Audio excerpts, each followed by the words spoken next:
Hello. Thank you for joining us for Mighty Academic Museums and University Climate Pledges. This event came about through conversations at the annual AAM conference this year. And so in the spirit of furthering those conversations and including as many different stakeholders and participants as possible, we wanted to bring this conversation to a digital platform. Today, we're joined by Dr. Natalie Marsh, co-founder, executive director, and chief curator of ViVA Virtual Visiting Artists, secretary and board member of the Association of Academic Museums and Galleries. Joyce Lee, founder, director of Green Museums Community Network, and chair of AAM's Environment and Climate Network. Dr. Timothy Carter, president of Second Nature. Kristina Durocher, president of the Association of Academic Museums and Galleries, and the executive director and chief curator of the University of New Hampshire Museum of Art. And Daryl Lawrence, museum facility manager of the Bell Museum of Natural History at the University of Minnesota. At the end of our conversation today, we're going to have a short period for questions from our attendees, but please feel free to input your questions into the Q&A widget at the bottom of the screen or into the chat feature, and we will do our best to make sure that your questions get answered. This event is also being recorded, so you will have the ability to revisit it in the future if you choose. So without further delay, I am proud to hand the conversation over to Dr. Natalie Marsh to get the conversation started. Hello, thank you so much, Kate. Looking forward to speaking to everybody today. We wanted to actually start by providing a quick summary of the state of the field, how academic museums are active in climate actions. And this is also something that is covered in a co-authored article that we did this past summer in the AAM magazine called Museum. So you could check that out. Quickly, just to run through some of the ways that museums are engaged currently, we have a number of new or renovated museum facilities around the country and their museum grounds that have transitioned. And the whole campus has become, these whole campuses are becoming energy conscious. And so that's an interesting story to follow. We also see that there are a lot of collections care techniques that are undergoing some changes. New and efficient technologies are being brought to bear on collections management and exhibitions. Strategies and priorities for collecting are undergoing changes, as are many of the materials that we use in collections care and in exhibitions. A number of institutions are beginning to undertake carbon audits and impact reports for individual exhibitions, for entire programs, and for many of their public programs or events. We're seeing changes to cleaning protocols. We'll hear a little bit about that today. Daily exhibit management and also food service. We also note a number of institutions beginning to do a lot more around the public-facing exhibitions and programs that talk about climate change and environmental justice directly. And many of these institutions, our colleagues around the country, are looking outward to community-derived expertise and more inclusive curating practices to bring voices in from outside of the academy to participate. There are a number of partnerships across university scientists, faculty, administrators, as well as sustainability centers and departments. Many universities have institutes, and all of these individuals are coming together increasingly to tell the stories of intersectional climate change and justice. So that's exciting. And finally, we're seeing a number of policies that are going into revision, especially around disaster and emergency preparedness, and as I mentioned before, collections management. So I'm looking forward now to introducing or turning the conversation over to my colleague Joyce, who is going to talk a little bit about how AAM is directly involved.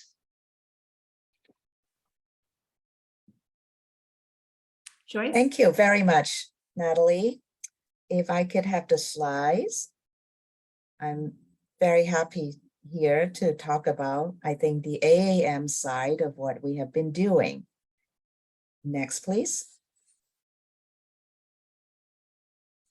Well, AAM has a new and forward-looking strategic plan.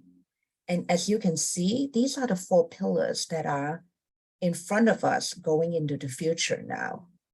Each of these pillars actually intersect very well with sustainability and resiliency, some of the topics that Natalie just talked about, particularly DEAI and climate justice.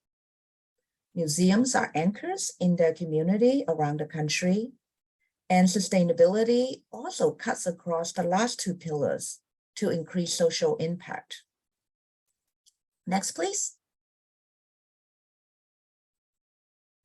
Our Environment Climate Network, which I chair, furthered the strategic plan through access, thought leadership, global thinking, advocacy, and excellence. I also encourage you to read the summer issue of AAM's Museum Magazine this year, where our CEO, Laura Lott, eloquently articulated the need for all of us to be involved. Next.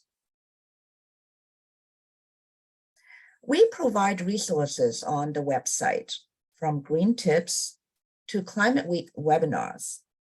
We also showcase 5 Sustainability Excellence Award, one of which you'll hear from Daryl today, demonstrating best practices in large and small museums. Lastly, we also have a sustainable exhibition toolkit just launched in September to help you plan for your next exhibition or next event. We encourage you to check out our network website. And with that, I am going to turn over to Dr. Timothy Carter. These are the awards, and I just want to mention that we have additional education sessions covering them. And with that, I'm going to turn over to Tim. Thanks, Joyce. It's great to be with everybody here. Natalie, thanks for your welcome remarks. There are a few things in there I think that are relevant to what I'm going to talk about. If you can go to the next slide, that would be great. So just quickly on myself, I'm the president of Second Nature. Our mission is to accelerate climate action in and through higher education. So that means that we have some museums that are part of higher education institutions, obviously, and then some that are adjacent to them. So in both cases, though, there are things that Natalie mentioned that directly relate to the type of work we do across the institutions generally, as well as the role that they play in society. And I'll get into that in a second. You can go on to the next slide. The way, this is a little bit difficult to read, but hopefully you could blow it up on your home screen. We think about the sector not, oftentimes people think about it in one way. You think about higher education just teaches students. That's the only thing it is curriculum. And then maybe other people think, oh, the only thing higher education does is perform research. But it actually does a lot of things. And so when you think about the sector as a climate action accelerator, we think about 7 different categories here, one of which Natalie mentioned, which is the second one there, as an anchor institution. And as an anchor institution for climate action, higher education actually enables a lot more action in society than what it just accomplishes on its own. And so it's really important to think about, as we have this discussion today, and museums are part of this discussion, what is the whole of your institutional approach, not just one component of it, not just the operational component, that's important, but also what are the other strengths that you might have as an institution that you could bring to help society advance our goal. Second Nature, our strategy is to go for the whole of higher ed approach rather than just one narrow part of operational decarbonization. I'm going to talk mostly about that today, but just know that this is the framework that we're operating under, is multiple categories of action that you can take as an institution. Next slide. So one of our primary theories of change is that senior leadership on campus actually matters a lot. And our premier program that we actually launched about 15 years ago on climate, it's what's called the President's Climate Leadership Commitments. And these are commitments, institutional commitments made by presidents and chancellors of the university on behalf of their institution to achieve a goal of carbon neutrality. That's one part of the commitment. Second part of the commitment is that all students would experience some version of climate action, and either through formal curriculum or co-curricular activity. And third, that they would increase their climate research. So those three elements are what make up our president's climate leadership commitments. What has happened in those 15 years, though, is that largely it has focused on operational decarbonization. So that's where our organization has most of the experience, even though those other two pieces are really important and areas that we'd like to expand into. Next slide. The way that happens when they sign this commitment is that there actually is this framework for action moving forward. So within 2 months, there's an implementation profile, which basically means you have to put together a team on your campus to make to be the organizing internal human capacity that you use. Second is that within a year, you have to actually do a greenhouse gas inventory. For those of you who aren't climate people, that just means you count how many carbon emissions you have as a campus. And then within 2 years, you have to develop a plan, a climate action plan that tells how you're going to achieve your goals. And then every 5 years, you look back at that plan and revise it. This structure is really, really important because if you don't have some sort of accountability and there's no sort of tracking, then it's very difficult to understand how individual or collective progress happens. It also is the case that some campuses really need some sort of third party to help organize a framework for them. And so we hold people accountable who have signed this commitment. If you don't do what you say you're going to do, we actually kick you out. If you say what you're going to do, then we try to support you best we can. But this is the general framework of our commitment. Next slide. We have a ton of membership across nearly all the states. That's all that this is saying. Right now we have about, sorry, I'm seeing some Firefox. I was going to say sorry. We have, that's okay. We have historically had over 800 people sign the commitment, the institutions, and now we have about 450 active schools. Like I was saying, if people don't do what they say they're going to do, then we'll remove them from the network. But this is the basic geographic distribution. There's obviously a little bit of coastal skew, but even in places middle of the country and actually institutions you would not think of, we have really strong climate leaders. Next slide. And then, so what does Second Nature do? So the president signs this commitment and then what happens? Well, we actually, as a network organization, spend most of our time supporting that activity that relates to helping campuses meet their goals, either individually, we give them individual resources as a campus. So maybe as a museum, you may have how do I develop a climate action plan? Well, we've done hundreds of climate action plans, so we can share best practices there. And then sometimes it's the tactics within the plan.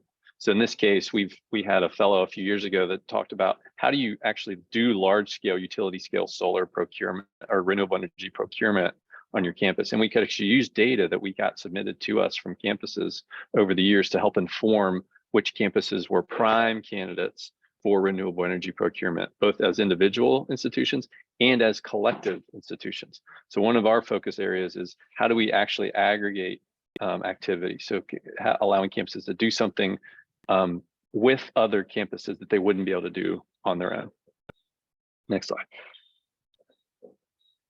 We also manage, so another tool that we have is we have a small grants program where we, if there's an initiative that needs to get started, we'll provide a little bit of seed funding to a variety of campuses. We've run this for 3 years, and what's really nice about this is we can customize that proposal to fit a current need. So we recently had one that focused explicitly on climate justice and programs and initiatives that a campus might have around climate justice. Next slide. I mentioned data. Data is really important. So we've partnered with the University of New Hampshire. I'm not sure if Kristina is going to be joining us, but the University of New Hampshire has this great tool that's specifically designed for higher education institutions that tracks that greenhouse gas inventory. So about 90% or so of the schools in the US that higher education institutions use this tool called SciMap in order to account for their greenhouse gas emissions. And then there's public reporting. So if you just Google SciMap, you'll be able to find all of our institutions, and then it'll display the progress they're either making or not making towards action. That's a huge move right now in the climate space generally, outside of even higher education, is that disclosure is a really important part of what catalyzes action on campus. Not actually just on campus, but on across other sectors too. So you'll hear a lot of financial institutions or businesses that will just disclose their climate information. That's an important step. We've been doing that for 15 years, so we can actually make that data useful, like actually transfer it into useful information that helps drive action further. And we try to supply that to all of our campuses as well. Next slide. It's always interesting to say, like, does this work or not? So we've been doing this for 15 years. A few years ago, we did a study. The University of New Hampshire evaluated the data, and they found that signatory campuses that have made this commitment versus campuses that hadn't made the commitment, you actually did see a difference between those two groups. So campuses that had made the commitment emitted 47% less carbon from their GHG inventories and 27% less energy. So at some level, there's a correlation between senior leaders that are committing action on their campus, and it might be, there's a version of this that might be for museums. If your senior leader, if your executive says this is really important to us, you'll probably see more dramatic action taking place at your institution than otherwise would take place. Next slide. Just a couple things on the external cross-sector initiative. So there was a period where we had a previous administration who was not supportive of climate action. And during that time, the sub-national group, so this is not people that were associated with the federal government, but entities within the US that were committed to climate action, joined together as a coalition and said, we know President Trump is not into this agreement, this global agreement called the Paris Agreement. It's part of the COP process that's about to take place. Even though our federal government, the US federal government isn't in, we as subnational actors within the US are in, and we are committed to continue on the climate action. When you aggregate all those subnational players, it actually ended up being the fourth largest. If it was a country, it would be the fourth largest emitter of greenhouse gases in the world. And so it's a significant coalition that was formed around this. Next slide. That has now translated into what's called the America's All In coalition, because now we have a federal government who's actually supportive of climate action. And so at the Conference of Parties, which takes place every year, which is this annual gathering of climate leaders, it's a formal process. We have a space, like there's what's called the US Climate Action Center. This year it'll be the America's All In Pavilion. And we hold events and activities there. I always like to point this one out because this is Harrison Ford giving a talk at the US Climate Action Center. So a relation to kind of more cultural and arts related activity. And he's the person that brought out the most response in the crowd. Anyway, so this subnational group is actually a really important one to keep in mind as you think about how do you engage as a museum, how might you engage with society, because there's other players in society that are actually leading these efforts as well. Next slide. The group now has developed a blueprint, what we're calling the all-in strategy, which actually identifies a few key areas, part of which higher education plays a really important role, and cultural institutions, either museums within academic institutions or just museums generally. The cultural sector is part of the coalition. So it's really important maybe to reference this America's All In work as a member of a museum. Check that out, both as part of your higher education institution, but also beyond that as a cultural sector as a whole. Next slide. Okay, so that's my contact information. I think I'm going to pass it over to Daryl.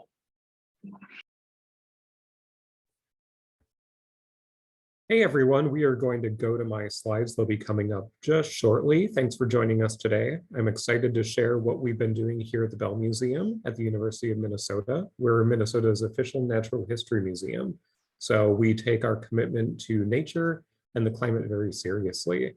And we were awarded some recognition for our efforts here, especially during the pandemic.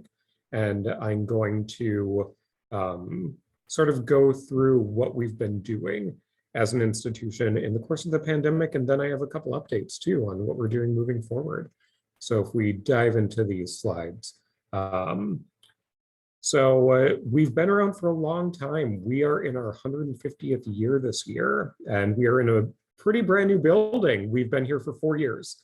So we were able to design some systems that really help with our environmental standards and our university's commitment. Just as Tim was just talking about, the University of Minnesota has signed on to climate pledges. So we want to walk our talk, and this building, being one of the newest on the Twin Cities campus, is able to showcase how we can do that. So let's pop over to the next slide. And our energy consumption. So this data is about a year old or so. So we did reduce our pounds of carbon dioxide equivalent, and it saved a little money, which for anyone in the museum field, that was really something that was not a bad thing in the midst of the pandemic, when we as a museum had to close for a total of about 8 months or so throughout the course of the pandemic. So saving a little money actually helped us a lot. And we collaborated with partner departments to make sure that our energy use was where it should be for the collections that we have and their safety, but also keeping in mind that we didn't have a whole lot of people walking through the doors. Next slide. So at the institutional level in this period of time, it sort of rolled down that we need to roll systems back as much as possible, keeping in mind what we did as a building and who we were still serving. There were areas where I could work with our energy department here on campus to localize some things. So art storage, we couldn't really mess with that because we want to keep a stable environment for that. But the office suite, which is on a different air handler, we could definitely play with that because people weren't working in the office. So we were able to really localize and drill down some of those air handlers, just as an example, to see what we could do and what we could modify to meet the institutional advice and request, while still making sure that we had a safe environment for people to be in, but also maintaining a good environment for our specimens and our collections. Next slide. So another thing we did, we held over an exhibit. So luckily we had an exhibit that we produced in-house here. It was called Audubon Animated because we have some of the elephant portfolio for Audubon prints, and we kept that on hand and in our galleries. So when we shut down for a long time, of course, they came off the walls and went into storage, but instead of bringing in a traveling exhibit like we were scheduled to do, we kept our home exhibit in our temporary galleries for a longer period of time. This gave people more of an opportunity to enjoy them once we reopened, but also cut down on all the carbon emissions that would happen with shipping an exhibit to us and us shipping it away. Next slide. Our cleaning protocols changed a lot, and I'm sure that this happened with all of your institutions as well. And I came to the Bell Museum and I was in my position for about 3 weeks before the pandemic hit. So I had come from a lab environment where researchers and everyone can use a 10% bleach solution to clean everything. And museums are not made for 10% bleach solutions on their graphics and everything. So I worked with our sustainability partners here on campus to identify products that we could use that could still be composted. So instead of using a lot of microfiber, which can hold germs, and if you remember early in the pandemic, transmission was really sort of a mystery. We knew that it happened through the air, but we didn't know what impact that transmission had on touchable surfaces. So we switched to disposable cloths with isopropyl alcohol. And thankfully, those cloths, when used with isopropyl alcohol, could be composted. So we really leaned into the organics component and what we could send off to organics for compost rather than creating more and more trash. We also went from disposable gloves to those yellow kitchen gloves that we've all seen before in our lives, because they can be washed and dried, sanitized, and reused again, rather than going through a ton of disposable gloves every day by the cleaning staff. Next slide, please. So this is just more about cleaning products. And this brings up a really good point that I want to highlight, that you should really look at the safety data sheets and things like that that come with your chemicals. And you can work with your local sustainability partners to figure out what works best, not only for your cleaning needs, because that's really important, but what is the most environmentally friendly in terms of, can it be composted? Can it be recycled? How can I eliminate trash from the waste stream? Because universities produce tons of trash, but we should all really look at how we can focus that down and make sure that we eliminate as much from the waste stream as possible. Next slide, please. So programming.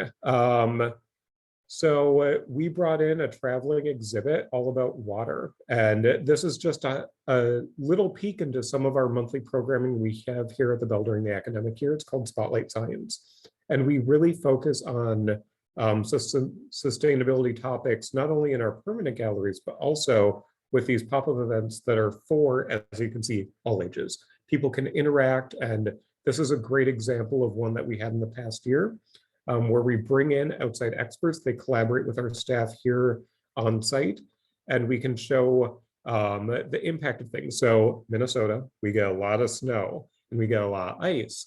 And the easiest thing to do is to use a salt-based product to get rid of it. But that's not the best for the environment. So we show the impact of road salt on ecosystems, for example.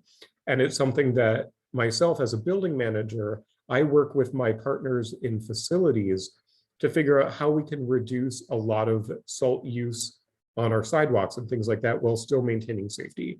Are there more environmentally friendly ways for us to provide traction and make sure people don't slip, because we have a beautiful learning landscape outside and we don't want to literally salt the earth and bring that to a halt. So again, it's something that you can look at normal practices that happen on your campus and figure out alternatives that may work just as well. Next slide, please.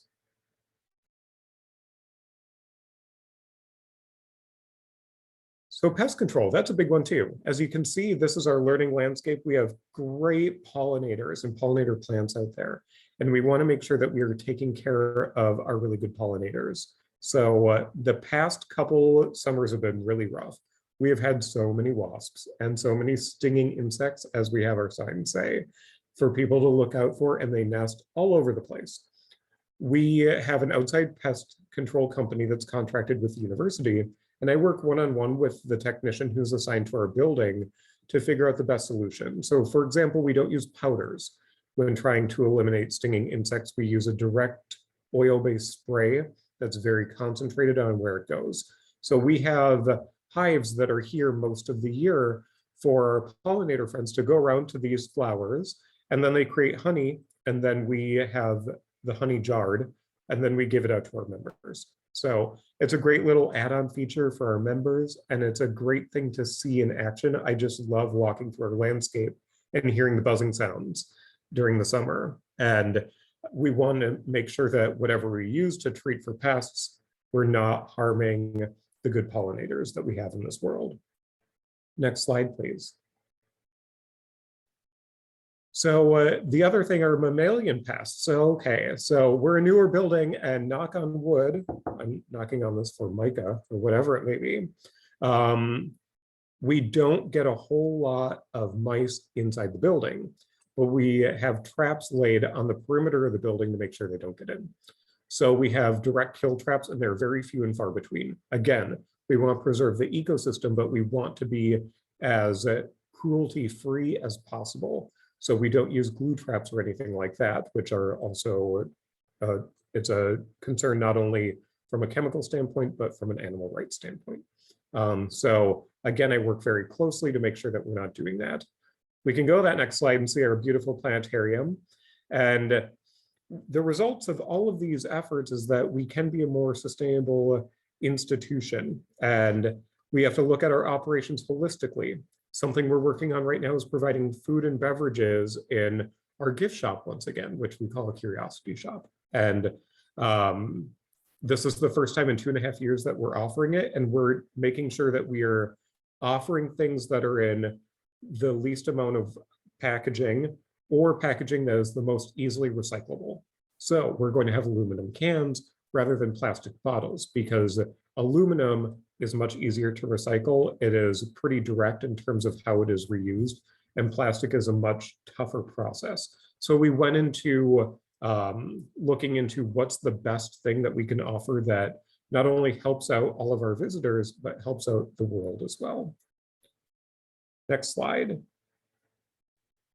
So you as an institution should look at what internal partners you can leverage and what experts that you already have on staff. I'm not an expert on sustainability, and I doubt that anyone is an expert on sustainability, but we can all draw upon one another to figure out the best course of action for any project that we may have. And then you as a museum, be aware of the nuances of being in a museum setting and advocate for yourself. So like those air changes, we knew that we had to protect our art collection and our specimen collection and our live animal collection. So making sure you know what is needed so that when you do come to make changes, you're factoring that in as well. Or if someone comes to you and says, hey, we want to change this, you can say, hey, great idea, but we have these considerations as well. Next slide. All right, and that's me. So I'll pass it off to Natalie.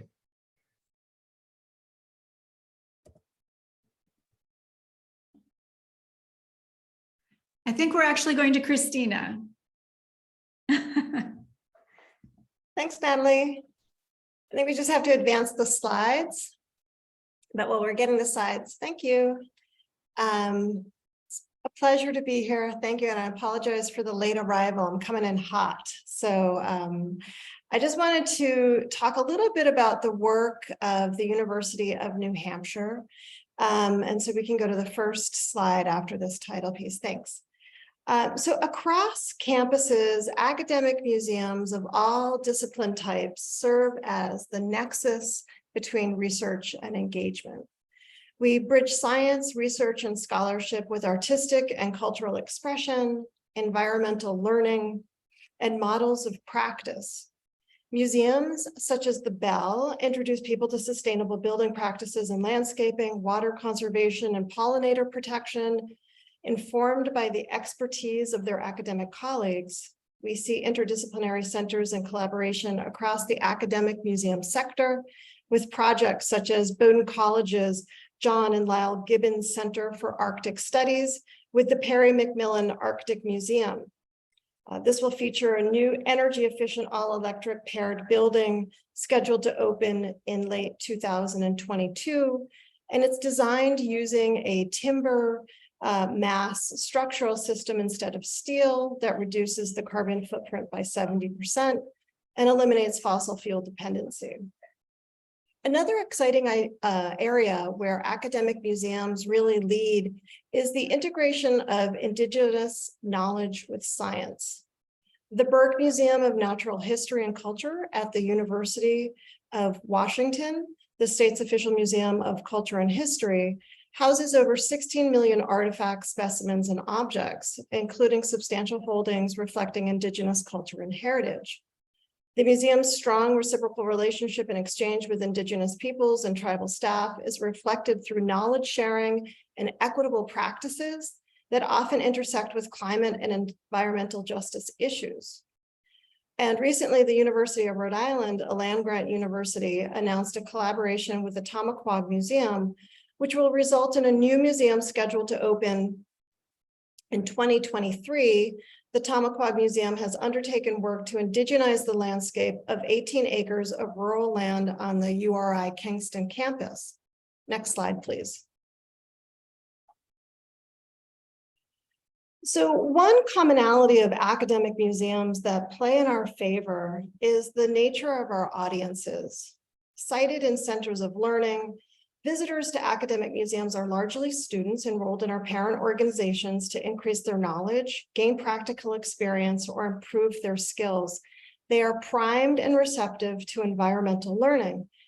These 6 components that I'm sharing with you are the components of environmental learning that were established in 1978, and they were recently reiterated in Museums, Environmental Sustainability in Our Future, an AAM report based on a Summit for Sustainability Standards in 2013.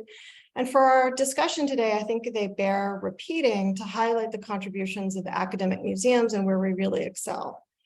So awareness. As museum professionals, we inherently know and want to know about the world around us. Academic museums, regardless of collection type, are inherently global and interdisciplinary, connecting with social science researchers, humanities scholars, STEM scientists, and medical practitioners. We present new ideas, recent scholarship, and can reframe existing arguments with current information based on current studies and research. Knowledge. Do we, as museum professionals, know what we need to know what it makes a museum sustainable and its community resilient? And academic museums do know that. We have access to current research, trials, and models. Our libraries offer vast troves of specialized bulletins, data, journals, conference proceedings, and dissertations. Academic museums can synthesize current research for the general public. As an association, AAMG produces and distributes professional practices for academic museums and galleries. We plan to update this document to include sustainability framework after our June meeting that was held at the University of Utah State University. Attitudes. We need to reflect on how we feel about ourselves, our job, our institutions, and the role we play in contributing to environmental problems and solutions. Academic museums are inherently teaching museums and are often the first civic institutions students engage with as they contemplate careers in their field. Academic museums not only model sustainable practices for the public, we infuse academic development with awareness and knowledge, creating a sense of responsibility to be carried forward by students. Skills. Museum professionals are good at learning, training, and improving our practice. To implement sustainability standards, we need a strong support system for researching, benchmarking, and communication. Academic museum professionals have access to and knowledge about developing curricula and training programs rooted in educational outcomes. We know what works and how to apply it.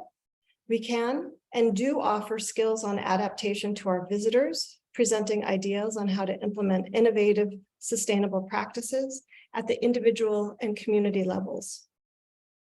Empowerment. Without the confidence about what we know and can do, nothing will happen. Leadership must step in at every level, from implementing staff training to developing nationally recognized standards of excellence. Everyone must feel that they are empowered and that their actions matter. Academic museums are part of larger institutions, complex structures with layers of leadership, providing multiple inroads for empowerment.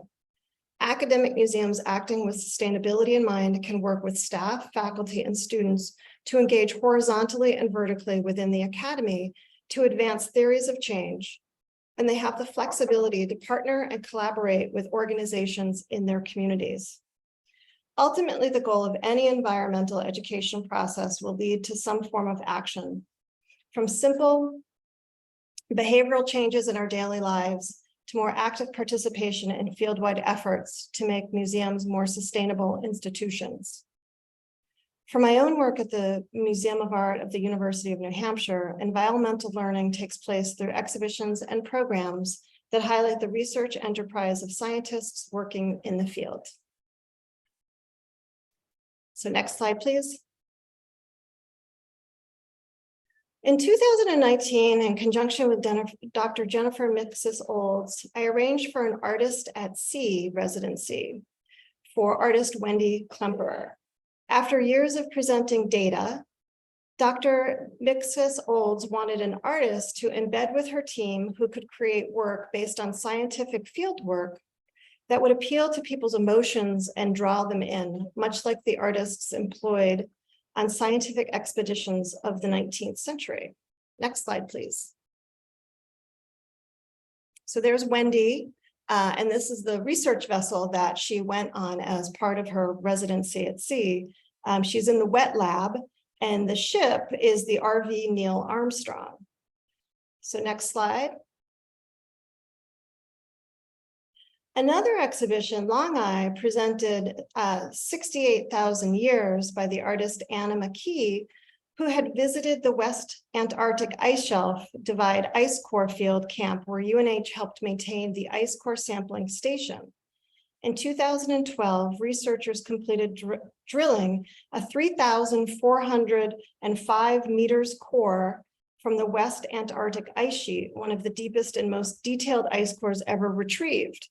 Data from the study of this ice is redefining our understanding of the climate record.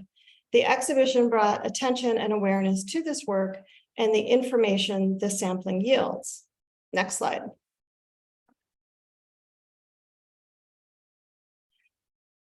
Lastly, an area where academic museums play an important role is preparing students and visitors to become engaged citizens by organizing community conversations around difficult topics. The exhibition High Watermark by Yu Wen Wu presented data around sea level rise and infrastructure impacts from high tides as a way to engage residents of Portsmouth, New Hampshire in dialogue about saltwater encroachment and managed retreat. And this is just some of the work that we've done at the University of New Hampshire that was recognized by the Sustainability Institute here on campus. Next slide. There's the UN, that's the installation of the exhibition. And next slide. Oh, that's the end of it, sorry. You can go back just so there's something on the screen. So AAMG and its institutional members work to connect with others around the issues of sustainability through presentations like this and our own annual conference. As centers of voluntary learning, academic museums impart knowledge and new ideas for visitors to incorporate into their own studies and lives. While academic museums represent 12% of the museum sector, we have a mighty influence in the public's understanding of climate change and sustainability. Thank you.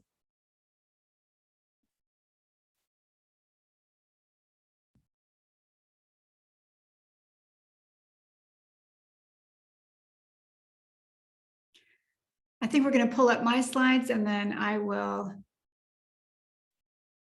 Thank you. Next slide. So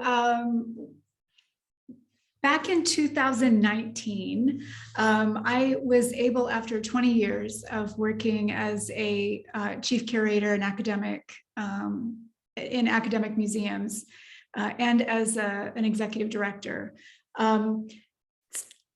took some time away for a first ever sabbatical. And during that period, this was immediately before the pandemic began to unfold, I was sort of going through all of these files of all of the hard work that my staff and I had been doing over those 20 years, sorting through everything. And it dawned on me that we do so much great work, but we don't have a really great way to efficiently share a lot of that information with each other. And that's really the precursor to ViVA, which is an acronym for Virtual Visiting Artists. As the pandemic began to unfold, this seemed like a more and more viable resource that could be developed. So in 2020, the planning began formally for what launched in 2021 as a new nonprofit, especially focused on serving the academic community, but well beyond. So ViVA Virtual Visiting Artists is a nonprofit organization that is low carbon, low cost, and efficient option, promoting easy access for climate and environmental justice artists, all of whom are supported by a team of experienced museum and arts and culture educators. Next slide, please. If you visit our website, you'll find we have more than 20 climate and environmental justice artists and artist collectives working across 30 different intersectional themes. These are artists who are, many of them are actually themselves professors at universities. So they are very experienced teachers in their own right. Next slide. When you visit the website, you'll find that each artist has themselves identified a number of different important contemporary themes that they're invested in. And these themes then are actually also researched, or you can find them in the themes section of the website. So if you are interested, for example, in anti-racism, artists who are invested in climate justice as well as anti-racism, you can go to the links in that section of the website and find a list of artists. So you can kind of work in either direction. Next slide, please. Working with our team of educators, many of whom are based at academic museums or have in the past been on staff as educators in academic museums around the country.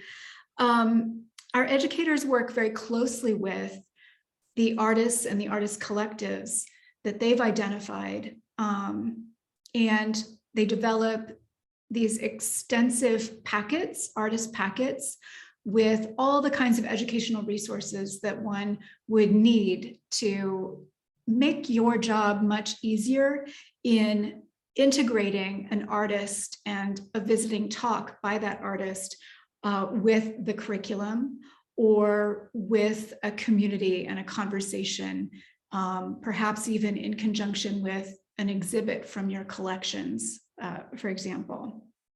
So these artist packets have a number of different sections that are meant to help you kind of in a plug and play manner make the most of the artist visit that you're organizing through ViVA. Next slide. These are just a couple of additional kinds of sections of those artist packets. There's a sample artist packet on our website, so you can download that and get a sense of really how extensive these documents are. Next slide. So this is how ViVA actually helps. What we do is we pre-curate a list of artists who are focused on intersectional climate change and justice issues. Anybody working with ViVA receives one-on-one consultation with ViVA's educator team from start to finish, including help designing curricula, programs, multi-artist panels or series, whatever you might need. We've set a very affordable price, so there's really no uncomfortable negotiations. Often that was a barrier we learned in our research phase. People don't really like having those conversations, or they're worried about offending an artist when they enter into a conversation to invite them to speak at their institution, particularly if they're not experienced, as many faculty members, for example, are in working directly with artists. So we help with that. We provide equitable compensation for artists and educators. This was another thing that we heard often. For all of the work that they put in, educators should be compensated for their contributions. So for each ViVA talk or engagement, educators get paid, and artists are actually paid a kind of set honoraria, and that often exceeds what they are frequently offered if they were just contacted by an institution independently. We provide such plug and play educational materials to make it all really easy that clients can access quite simply through a client portal. In that portal, we also provide sample surveys and press releases, PR images, and publication-ready artist bios. So again, every aspect of your engagement with a visiting artist and preparation for a program, you have easy access to all of the things that you're going to need. The contracting and transactions are streamlined and quite efficient, and the artists that we work with and educators have said that they really appreciate that as well from their side. We're a great resource really for understaffed and small museums and cultural organizations who are learning or have learned over the past couple of years that they need to maintain virtual programming while returning to in-person museum activities.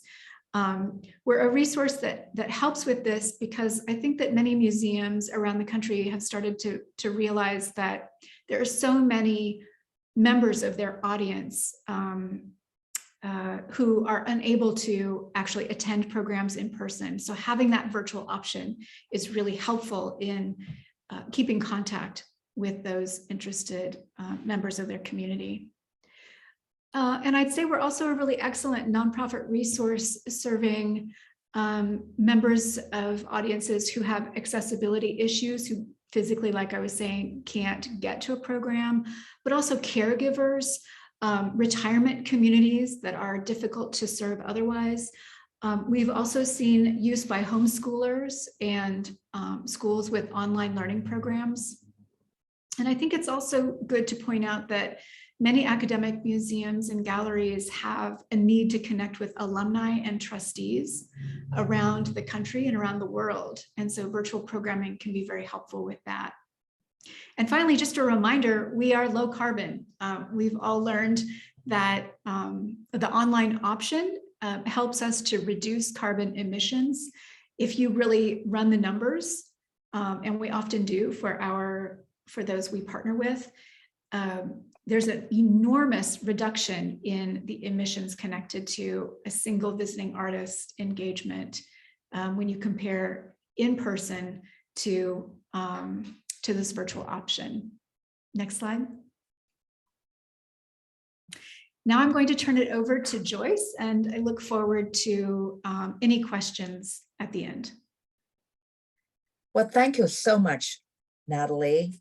Our audience have been really drinking from the fire hose, such wonderful information from all of our panelists. And my job is to take it to a close. Next, please.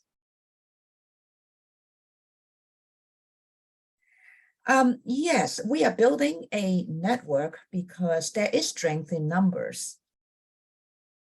1.5 degree in the Paris Agreement is a great goal, but it is definitely not an easy task. So learning from each other is so important. And the great peer learning happening here is when we share information. Next. The Green Museum Community Network is one that have several cities interested already. And if you work in one of these cities, please contact me.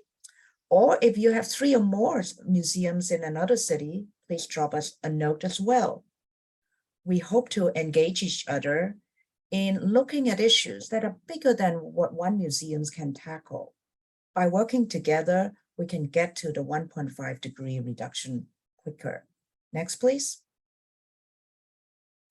The good news is that we also have partners and colleagues at ICOM and at the World Green Building Council. Next. We also have a self-evaluation for academic museums here. We know that many of you are from very different campuses, but there is always a next step, no matter what your answers are to these questions. We are there to help you in your journey. Feel free to contact me if there are any questions, and I'm going to turn it back to Kate. Thank you.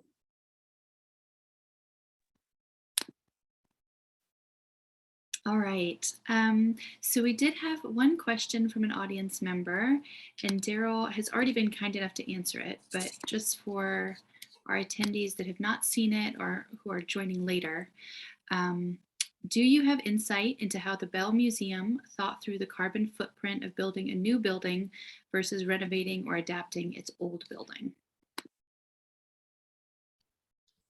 Yeah, so as I put in the response to that, our old building was not meeting our programmatic needs anymore. So we had to design a building that would not only meet the natural history end of things, but we also brought on a planetarium. The Minneapolis Planetarium did not have a home anymore. So they merged with us during the design process. So we had to design a planetarium dome, which is in the middle of our building. So this gives us a lot more space as well. We're on the St. Paul campus now. We used to be in the heart of the Minneapolis campus, which doesn't have a whole lot of green space for us to use for our learning landscape that we have now too. So it was a strategic move to advance our institution as a museum. Thank you, Daryl. Can I just maybe make one comment on that? It's just slightly different than what the question was, but just to say a lot of institutions, when they're trying to decide whether or not to do a major new construction project or a renovation, what we're starting to see is a lot more will embed a carbon price into the analysis that they do whenever they cost things out. So it's a shadow price for carbon. There isn't one that exists right now in the US. So it's something to consider if you want to say, here's what the environmental impact of a new building would be, and here's what an environmental impact of our renovation would be. It's a way to do a little more orange to orange comparison rather than just using non-environmental metrics for measuring that cost assessment. And just to follow up what Tim has said, we at the Environment Climate Network really encourage an energy budget for your project, whether it's renovation, new construction, just like you prepare a financial budget. Whether you're building your next exhibit, which should include an energy budget, or your next building, these are all very relevant to museum professionals. Thank you, Tim and Joyce. All right, so in the interest of respecting everyone's time, I believe we're going to end our event here, but I would like to encourage any of our attendees, if you have any questions, please feel free to reach out to AAM Environment and Climate Network, AAMG, Alexandria and Natalie at ViVA, and then of course, Second Nature, Tim's organization. And then obviously Daryl has been very kind in offering his services for those looking to make changes in their own institution. Yeah, so thank you for attending our event today. Thank you to each of our speakers who have very kindly donated their time and their wisdom. And please look out for the notification. The recording of this event with captions should be posted shortly within the week. So thank you all and have a very good day.